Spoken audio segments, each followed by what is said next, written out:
नमस्कार, मैं हूं मोहन तिवारी। सुलगते सवाल में आपका स्वागत है। सुलगता सवाल आज छत्तीसगढ़ के बलरामपुर से, जहां पर सुलगते हुए सवाल उन ग्रामीणों के दिल में लगातार सुलग रहे हैं जो कि अपने मकान का सपना संजोए हुए हैं। एक अदद मकान हो, घर सबका बन जाए, ये हर किसी का सपना होता है और प्रधानमंत्री ने इसी सपने को पूरा करने का प्रण लिया था और 2023 तक सबको मकान देने की बात भी कही थी।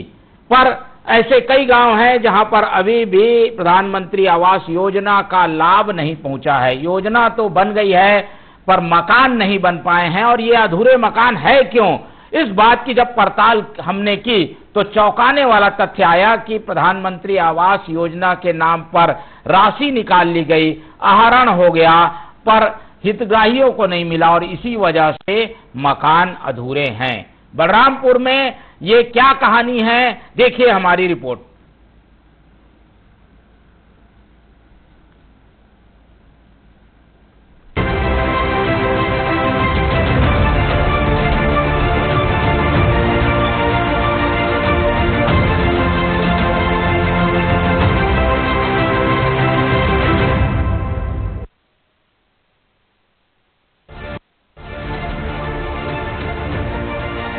छत्तीसगढ़ सरकार भले ही दावा करे कि प्रधानमंत्री आवास योजना से हर गरीब को पक्का घर मिला, लेकिन बलरामपुर जिले के नाहलूपारा गांव की कहानी कुछ और कहती है। यहां के ग्रामीणों का आरोप है कि घोड़ा सोच चांदो निवासी संजय गुप्ता ने जनपद सीईओ की मिलीभगत से गरीबों का पैसा निकलवा लिया। बदले में वादा किया गया कि वो मकान बनवाएगा, लेकिन न छत मिली, न दीवारें, न पैसा वापस। मैं 2020 से इधर हूँ। एक आपका वो तो 2017-18 का है, इसलिए बनाने के लिए तो वही बनवा रहे थे, पब्लिक लोग बताए मुझे। तो वो अपूर्ण है, वो संजय गुप्ता बनवा रहे थे। नाहलूपारा पहले नक्सल प्रभावित इलाका रहा है। यहाँ के ग्रामीण पढ़े लिखे नहीं हैं। ऐसे में जब कोई उनके हक का पैसा छीन ले तो वे कहाँ जाएं? ग्रामीणों का आरोप है कि शिकायत के बावजूद जनपद सीईओ अभिषेक पांडे ने आज तक कोई कार्रवाई नहीं की, बल्कि कुछ का कहना है कि शिकायत आवेदन भी दबा दिए गए। कहाँ से तैयार होगा, तू पैसा निकाल के ले गया, वो तैयार किया है या नहीं, दीवार भर खड़ा करके छोड़ दिया, तब तो ये ढह भी गया। कोई संजय बनिया, कोई अधिकारी यहाँ तब नहीं, घर ढह गया नहीं। सच्ची लोग कहता है कभी कभी होता है। कम से कम 5 साल हो रहा है और संजय गुप्ता इसको बनवा रहा था, अंगूठा लगा के बलरामपुर लेके 2-3 बार तो सचिव लोग फोटो खींच के लिया था, लेकिन उसका कोई सुनवाई नहीं किया। 16 मई को सुशासन तिहार के तहत समाधान शिविर लगा, जिसमें सैकड़ों आवेदन सुलझाए गए, लेकिन नाहलूपारा की आवाज कहीं खो गई। क्या सुशासन तिहार सिर्फ दिखावा है? क्या गरीबों की उम्मीदों पर राजनीति का बुलडोजर चल रहा है? ये घर को सब पैसा डलाते गया, ये लोग ठेपते गया, पैसा निकलते गया। वो संजय बनिया है, चांदो का है, वो पैसा लेते गया, अधूरा करके और छोड़ दिया जैसा कि तैसा। घर गिर रहा है, खाली वो आता है, वह सहायक सचिव आता है, कभी पंचायत सचिव आता है, सरपंचों नहीं आता है, सरपंचों नहीं देखता है, छुईबे नहीं कर रहा है, यहाँ कोई ध्यान नहीं दे रहा है। संजय बनिया बनात रहा 6 साल हो गया तो कहला कि बनाई देबो इसलिए बनाते न थे, और सीओ मन न खाओ बना कहल तो कहाँ बनाई है। प्रधानमंत्री आवास योजना का सपना अधूरा है और सवाल अधूरे हैं। न छत है, न इंसाफ। कौन है इस घोटाले का गुनहगार? क्या बलरामपुर प्रशासन गरीबों को उनका हक दिला पाएगा, या फिर ये सुशासन तिहार हाथी के दांत बनकर रह जाएगा, दिखाने के लिए कुछ और चबाने के लिए कुछ और? ये देखने वाली बात होगी। Bureau report, TV 24 news.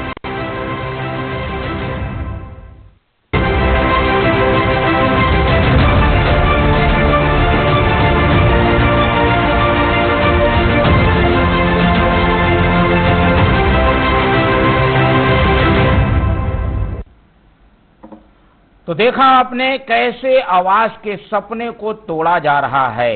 ये आवास एक तरीके से खो गए हैं, क्योंकि योजनाओं में तो आवास बन रहे हैं, पर उसकी सच्चाई क्या है वो हमने आपको दिखाई। जमीनी हकीकत से रूबरू कराती हुई इस रिपोर्ट ने बता दिया है कि किस तरीके से इस योजना को खत्म किया जा रहा है, योजना पर एक तरीके से पलीता लगाया जा रहा है, और ये सब हो रहा है अधिकारियों की देखरेख के बावजूद। पैसे निकल गए, आवास नहीं बना और ऐसे में आवास से वहां के ग्रामीण निराश हैं और उन्हें लगता है कि शायद ये योजना उनके लिए नहीं है। एक एक करके परतों को खोलने की कोशिश करेंगे और जानेंगे कि भाई ये आखिर मामला क्या है, किस तरीके से ये पूरा घोटाला हुआ, गबन के लिए दोषी कौन है और जिम्मेदार क्या कहते हैं, एक एक करके बात करेंगे। सबसे पहले हम चलेंगे हमारे बलरामपुर संवाददाता अली खान के पास, उसके बाद जिम्मेदार लोगों से भी बातचीत करेंगे। तो सबसे पहले अली खान से बातचीत करते हैं। अली, मेरी आवाज आपको मिल पा रही है? बताइए, हमने अभी रिपोर्ट दिखाई लेकिन जिम्मेदार लोगों की उसमें बाइट नहीं थी, पर जो बातें कही गई है उसका जवाब क्या दे रही है प्रशासन, जो विभाग से संबंधित लोग हैं, पंचायत विभाग क्या कह रहा है? देखिए, एक तरफ छत्तीसगढ़ के मुखिया सुशासन तिहार मना रहा है, हर गांव, हर मोहल्ला, हर जिले में जा रहे हैं, लेकिन बलरामपुर की नज़ारा कुछ अलग ही बयान करता है। मैं बलरामपुर जिले की बात कर रहा हूँ। बलरामपुर जिले की कुसमी विकासखंड ग्राम पंचायत चटनिया आश्रित ग्राम पंचायत नाहलू का है, जहां 2017-18 में हितग्राहियों को आवास मिला था, लेकिन आवास अधूरे रह गए। वादा हुआ लेकिन आवास अधूरा। जी, कितने लोगों के आवास थे? जी, इसमें बात की गई जिम्मेदार अधिकारी से, नयन तारा तोमर जी से, जिला जनपद सीओ से। उन्होंने बताया कि मुझे संज्ञान में नहीं है और इसको मैं तत्काल जांच करवाता हूं, या तो आपके द्वारा अगर आपके जांच करवाना चाहते हैं तो आप आवेदन दे दीजिए। तो ये बताना चाह रहा हूं कि पत्रकार कोई आवेदन नहीं देता है, कोई अपने जांच सिर पर नहीं लेता है, सिर्फ मेरा प्रकाशित करना खबर है। लेकिन इसमें गोलमोल जवाब देकर वहां से घुमा दिया गया। और जब विकासखंड कुसमी के जो कार्यपालन अधिकारी है अभिषेक पांडे, डॉक्टर अभिषेक पांडे, वो जो वेटनरी के डॉक्टर हैं, उनको 1 तो 2 साल उससे प्रभार देके रखा गया है कि जनपद के सीओ बना के रखा गया है। उनसे जब बात की गई तो उन्हें भी डायरेक्ट ये शब्दों में बोला कि मुझे आपके द्वारा संज्ञान में आया है, मैं तत्काल इसमें FIR करवा रहा हूँ। लेकिन देखने वाली बात यह है, चौंकाने वाली बात यह है कि आखिर वो गरीबों को जो हक मारने वाला है, सर पर से छत का साया लूटने वाला है, उनके ऊपर, उनके खिलाफ आखिर FIR कब होगी? बिल्कुल। कितने ग्रामीणों का ये मामला है, कितने लोगों का आवास नहीं बना है और जैसे कि बता रहे हैं कि क्या पैसा निकल गया है क्या योजना का? जी, ये पैसा निकल चुका है। एक संजय कुमार गुप्ता जो है, ये आपको चांदो निवासी घोड़ा सोत का रहने वाला है और ये गरीबों को बहला फुसला के आपका जो आपका क्षेत्र है नाहलू ग्राम पंचायत, और नाहलू ग्राम पंचायत जो है आपका बता दें कि वो घोर नक्सलवाद क्षेत्र है और वहाँ नक्सली पहले बहुत ज्यादा प्रवेश करते थे। इसकी वजह से वहाँ के लोग जागरूक नहीं हो, के हितग्राहियों जागरूक नहीं है। इसकी वजह से उन्हें कहीं दीवार खड़ा है, कहीं कुछ है, कहीं अल्बेस्टर डला है। 6 हितग्राहियों का आवास मिला था, लेकिन 6 हितग्राहियों में से किसी एक हितग्राही के छत नहीं बना। ठीक है। नहीं अली, ये पैसे तो खाते में आते हैं, ग्रामीणों के खाते में पैसे आए कि नहीं आए? जी, बता दें कि हितग्राहियों के, सभी हितग्राहियों के अकाउंट में, खाते में पैसा आया था, लेकिन इन लोग के बहला फुसला कर बलरामपुर लाते, कभी कहीं लाते, क्योंकि वहाँ पर जंगली क्षेत्र है। जंगली क्षेत्र होने के वजह से वहाँ नेटवर्क सही नहीं बताता है, टावर सही नहीं बताता है। इसके वजह से कुछ चांदो लाएगा, चांदो में ग्राहक सेवा में अंगूठा लगवाएगा, अंगूठा लगवा कर सारे पैसे हरण कर लिया गया। लेकिन किसी प्रकार उन लोग गुहार लगाते रहे, कई बार आवेदन देते रहे, कई बार उन लोग के सचिवों के द्वारा भी आश्वासन दिया गया। लेकिन पूर्व में आपको बताना चाह रहा हूँ कि पूर्व में जो रेना जमील थे जनपद जिला सीओ, उन्होंने 8 सचिवों को निलंबित इस मामले में किया गया था, लेकिन फिर उस सचिव को बहाली ले लिया गया, लेकिन किसी प्रकार का उसको आज तक निराकरण नहीं किया गया। बिल्कुल। तो ये पूरा मामला कुछ इस तरीके से आप समझिए कि प्रधानमंत्री आवास योजना के मकान अलॉट हुए हितग्राहियों को, क्योंकि इस योजना में पैसे आते हैं, उन पैसों से हितग्राही अपना मकान बनाता है और उन मकानों को चेक करने का काम प्रशासनिक अधिकारियों को होता है कि वो बना कि नहीं बना। यहाँ पर ही चूक हुई है, पैसे तो आए, पैसे निकले भी, लेकिन वो ठेकेदार जिसे मकान बनाना था उसने मकान नहीं बनाया और इस बात की मॉनिटरिंग करनी थी अधिकारियों को, वो नहीं की गई। अली, आप हमारे साथ बने रहिए, रुक कर लेते हैं कुछ ग्रामीणों का, उनसे समझने की कोशिश करते हैं कि आखिर ये पूरा मामला क्या है। योजना में तो कुछ गड़बड़ लगती नहीं, लेकिन जो मॉनिटरिंग है वो कहीं ना कहीं फेल हो गई और इसीलिए ये स्थिति बनी। हिरमन यादव हमारे साथ बने हुए हैं, इस पूरे मामले में स्थानीय ग्रामीण हैं, उनसे बातचीत कर। बहुत स्वागत है आपका टीवी 24 में। जी जी जी। अब बताइए हिरमन, ये 6 मकानों का मामला है। एक गांव के 6 मकान प्रधानमंत्री आवास योजना के बनने थे, नहीं बने, उनका पैसा निकल गया। ये पैसे गए कहाँ? मकान क्यों नहीं बने अभी तक? ठेकेदार लोग खा गया सर। क्या हुआ, कैसे हुआ ये पूरा? ग्रामीण लोगों को पता नहीं चला क्या कि उनके पैसे निकल गए? पैसा निकलवा के खा गया ठेकेदार लोग। आपका भी मकान था क्या इसमें? नहीं, मेरा नहीं है। हाँ, तो क्या हुआ, आपको क्या जानकारी मिली है वो बताइए। मेरा नहीं है, वो अभी वाला में सुना रहा है कि है घर, उन्हें सुना रहा है कि है अभी। ठीक है, तो ये कौन ठेकेदार है जिसने पैसे निकाल लिए? वो संजय गुप्ता है। क्या बोल के उसने पैसे निकाल लिए? बाकी लोगों के साथ भी ऐसा किया क्या उसने? वो सोचा कि मैं बनवा दूंगा घर, आप नहीं सोचिएगा, गाड़ी घोड़ा किसान तो नहीं है ना, तो बोला कि मैं बनवा दे रहा हूँ। तो किसान लोग सोचा कि भाई बनल बन जाएगा तो बढ़िया है, कह के दे दिया किसान लोग। कितने रुपए निकाला होगा उसने? कितना 10-20 हजार लगा होगा जुड़वाने में, और बाकी पैसा सब खाइए गया सर ठेकेदार। केवल दीवार खड़ी कर दिया है ठेकेदार और बाकी पैसे गबन कर गया, ये आरोप है ग्रामीणों का। बहुत धन्यवाद आपका हिरमन यादव हमारे साथ जुड़ने के लिए। और कुछ ग्रामीणों से भी बातचीत करेंगे, हमारे साथ जुड़ रहे हैं पेलंतुस एक्का, सरपंच पति हैं ये। कुछ मामले को करीब से जानते हैं, इसलिए इनसे बातचीत कर लेते हैं सरपंच पति एक्का जी से। बहुत स्वागत है आपका एक्का जी, आपका टीवी 24 में। चलिए, ये बताता है कि कहीं ना कहीं इनको पूरे मामले की जानकारी है और शायद सवालों से बचना चाहते हैं। सरपंच पति हैं, एक जिम्मेदार व्यक्ति हैं वहाँ के, और इनकी पत्नी जब सरपंच है तो इन्हें जरूर ये पूरा मामला मालूम होगा। फिलहाल उन्होंने फोन काट दिया है। चलते हैं और कुछ ग्रामीणों से बातचीत करते हैं। कोशिश ये रहेगी हमारी कि कोई पीड़ित हो जो कि इस पूरे मामले में जिसका पैसा निकला हो, मकान अधूरा हो, उनसे भी बातचीत कर ली जाए।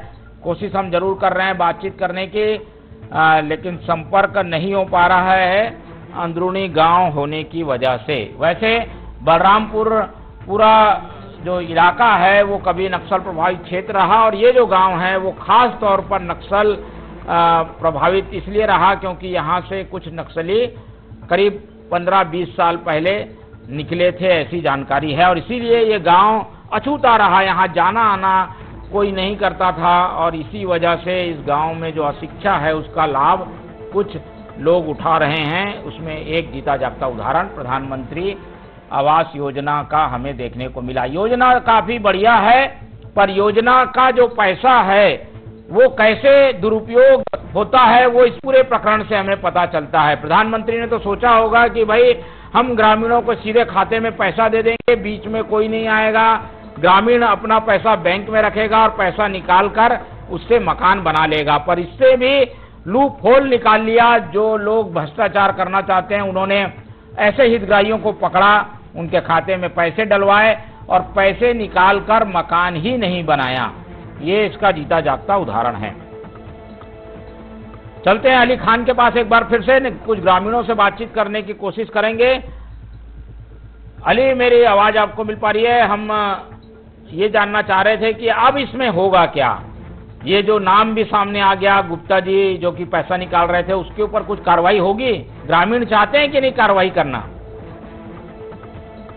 देखिए, ग्रामीण तो जो आप ग्रामीण की बात तो रही नहीं, इसमें क्या है कि अधिकारी की बात रही है। अधिकारी जब जिले के जब देते हैं प्रधानमंत्री का महत्वाकांक्षी योजना, बहुत कई योजना में से एक अच्छा योजना है जो आवास देता है हर गरीबों को रहने के लिए, उसमें लेकिन सर पर से छत का साया जो लूटा गया है उनके ऊपर तो एफआईआर किया, उनको जेल होना चाहिए। जिस तरीके से इस तरीके से हुआ है कि आज फिर अच्छा से अगर बारिश हो जाए तो गरीब आखिर रहेगा कहाँ रहेगा। इस तरीके से मैं एक एक व्यक्ति से मिला हूँ, एक एक घर जाके देखा हूँ कि जिस व्यक्ति का आवास नहीं बना है, वाकई में रहने लायक नहीं है, उन लोग रहेंगे कैसे। अगर अच्छा से बरसात कर दे तो उन लोग पेड़ पर रहने की उम्मीद रखते हैं। ऐसे में आपको रोकेंगे थोड़ा। और अजय तिर्की जो कि कांग्रेस के वरिष्ठ नेता हैं सरगुजा के, वो हमारे साथ जुड़ गए हैं, उनसे सवाल ले लेते हैं। बहुत स्वागत है अजय जी हमारे साथ जुड़ने के लिए। जी नमस्कार। जी अजय जी, ये पूरा मामला हम बता रहे हैं बलरामपुर का। ग्रामीणों के खाते में पैसे आए, ठेकेदार ने पैसे निकाले और मकान अभी भी अधूरा है। ऐसे मामलों में तो ये ठेकेदार लाल हो रहे हैं और मकान अधूरे हैं प्रधानमंत्री आवास के। ऐसी प्रकरणों पे आप लोग क्या करेंगे? कांग्रेस कुछ एक्शन लेगी क्या ग्रामीणों की शिकायत पर? बिल्कुल, इनकी जो प्रकरण है इसकी शिकायत उच्च अधिकारियों को दी भी गई है और इस पे कार्रवाई करने हैं तो कहा गया, लेकिन अभी तक कोई कार्रवाई नहीं हुई। सुशासन त्योहार में जो कि सिर्फ एक ढकोसला साबित हो रहा है और सिर्फ लोगों को परेशान करने का तरीका है, कोई भी निराकरण नहीं हो रहे हैं। माननीय मुख्यमंत्री जी जहां भी जा रहे हैं वहां पे भी कुछ प्रकरण आ रहे हैं तो उसके हल वहीं तुरंत का तुरंत हो जाना चाहिए, लेकिन वो विभाग को निर्देशित कर दिया जा रहा है, फिर वो ठंडे बस्ते में चला जा रहा है। तो ये बहुत अफसोस की बात है और पब्लिक हमेशा उम्मीदों के नजरों से देखती है कि अगर कोई भी शासन की योजनाएं आती हैं वो हमें फुलफिल हो। लेकिन कई घटनाएं और कई प्रकरण ऐसे ग्रामीण क्षेत्रों में बलरामपुर के हैं जिसको कि कांग्रेस तत्परता से उजागर और करेगी और उनके साथ में खड़ी है और इसकी लड़ाई लड़ेगी, उनके न्याय के लिए लड़ेगी। ठीक है, चलिए आप लोग से यही उम्मीद है, एक सार्थक विपक्ष की भूमिका आप लोग निभाएंगे और ऐसे लोग जो न्याय के लिए भटक रहे हैं उनको न्याय मिलेगा। बहुत धन्यवाद अजय तिर्की जी हमारे साथ जुड़ने के लिए। और जैसा कि हम पूरा मामला बता रहे हैं कि और ये केवल एक गांव की कहानी नहीं, इस तरीके के प्रधानमंत्री आवास में बंदरबाट और रकम गबन करने के कई प्रकरण हैं। एक प्रकरण हम आपको बता रहे हैं कि कैसे लोग जो हितग्राही हैं उन्हें चूना लगाते हैं और उनके पैसे हजम कर जाते हैं। ये ग्रामीण मकान के सामने खड़ा है, इसकी दीवार बनी हुई है, ना प्लास्टर हुआ है, ना छत बनी है और ऐसे कई मकान अधूरे अभी भी इंतजार कर रहे हैं अपने पूरे होने का। चलते हैं एक बार फिर से कुछ और जिम्मेदार लोगों से बातचीत करेंगे। विजय पैकरा नेता प्रतिपक्ष हैं स्थानीय, उनसे बातचीत करने की कोशिश करते हैं, वो ज्यादा बेहतर बता पाएंगे। फोन नहीं उठा रहे हैं तो हम चलते हैं कुछ स्थानीय विधायक से बातचीत करते हैं। पैकरा उद्देश्वरी पैकरा हैं, उनसे बातचीत करते हैं और जानने की कोशिश करते हैं कि आखिर इस पूरे मामले में शिकायत होने के बाद कार्रवाई क्यों नहीं की गई, कार्रवाई में देरी क्यों हो रही है और ग्रामीण जब खुद इस बात की शिकायत कर रहे हैं तो प्रशासन किस बात का इंतजार कर रहा है, ये समझ के परे है। कुछ और ग्रामीणों से बातचीत करके शिकायत को ठीक से समझने की कोशिश करते हैं कि कहां कहां पर आवेदन दिया गया और जब अभी सारी शिकायतों को फिर से लिया जा रहा है सुराज अभियान के तहत तो उसमें क्या कुछ हो रहा है ये भी जानने की कोशिश करेंगे। चलिए जब तक अली खान की ओर रुख कर लेते हैं, हमारे संवाददाता बलरामपुर बने हुए हैं हमारे साथ और उनसे समझते हैं कि आखिर इस पूरे मामले में अब रफ्तार कहां तक पहुंची, शिकायत कहां तक पहुंची और जब आवेदन अलग अलग जगह दे दिए गए हैं तो कुछ तो कार्रवाई हुई होगी, कार्रवाई कहां तक पहुंची है? जी बात कर रहे हैं कि जो व्यक्ति हितग्राही हैं उन लोग उतने पढ़े लिखे नहीं हैं, समझ व्यक्ति है, लेकिन इसका जो भी है मामला हम लोग हर जगह मीडिया जब वहाँ पर गया मैं तत्काल की उसको जांच पड़ताल की, अपना तह तक जाने की कोशिश की। इसके मैं तत्काल संज्ञान में डाला उद्देश्वरी पैकरा को, जो उनको फ़ोन नहीं उठाए मेरा, लेकिन उनका जो पीए हैं उनसे बात हुआ और उनसे मैं बात कराने के लिए उनको भी संज्ञान में डाला, लेकिन किसी प्रकार की कोई कार्रवाई नहीं हुआ। रही बात एक थे उसमें से 6 व्यक्ति में से एक व्यक्ति पहाड़ी कोवा है जो राष्ट्रपति दत्तक पुत्र कहे जाने वाला, उनका भी घोटाला किया गया है। फिर उनके वो गरीब को कब इंसाफ मिलेगा? जो शासन सरकार हमारा बोलता है कि पहाड़ी कोरबा जो होते हैं हमारे दत्तक पुत्र है, दत्तक पुत्र होने के बावजूद भी जिनके साथ जिंदगी से आखिर खिलवाड़ किए गए उनके ऊपर क्यों नहीं आखिर एफआईआर हुआ है? इसका आखिर जो भी व्यक्ति ठगी करने वाला है अभी तक क्यों है पैसा लूट कर घूम रहा? ठीक है, तो नाम भी सामने आ चुका है और उसके बावजूद उस पर कोई कार्रवाई नहीं होना बताता है कि बड़ी मिलीभगत है। देखिए जी, देखिए बलरामपुर जिले की बात करें तो बलरामपुर अपने प्रशासन में राजेंद्र कटारा जी हैं और जिला जनपद सीईओ जो है नैनतारा जी हैं, लेकिन मेरे को लग रहा है कि कुछ बलरामपुर में हमारे ठीक ठाक नहीं चल रहा है। हर जगह कुछ न कुछ स्थिति ठीक नहीं है। रोड की स्थिति चाहे कई व्यवस्थाएं बहुत मूलभूत योजना ऐसे हैं कि कोई सही नहीं चल रही है अच्छा से। आपको बता दें कि सुशासन तिहार अभी जो चल रहा है सिर्फ सुशासन तिहार खोखले साबित हो रहा है, हाथी के दांत जैसी साबित हो रहा है। चलिए हमारे साथ नान बाबा जुड़ रहे हैं, जिलाध्यक्ष हैं कांग्रेस के, उनसे समझने की कोशिश करते हैं ये पूरा मामला कांग्रेस इसे कैसे देखती है। नान बाबा जी, बहुत स्वागत है आपका T24 में। जी, मेरी आवाज आपको मिल पा रही है? जी जी जी, बताइए, कांग्रेस ने इस पूरे मामले में अब कुछ कदम उठाने का सोचा है क्या? किस तरीके की स्थितियां बनी हुई हैं? निश्चित रूप से अभी आपके माध्यम से ये जानकारी मिली है कोई गांव और बलरामपुर का नोहरी या कोई गांव है, वहां पे हितग्राहियों का प्रधानमंत्री आवास का जो पैसा निकाल लिया गया सरपंच सचिव के द्वारा, ये निंदनीय है और हम इसका जाकर के मौके पर जांच भी करेंगे और कलेक्टर महोदय से इसकी जानकारी देंगे और हितग्राहियों को पैसा वापस कराएंगे। ये हमारा विचार है।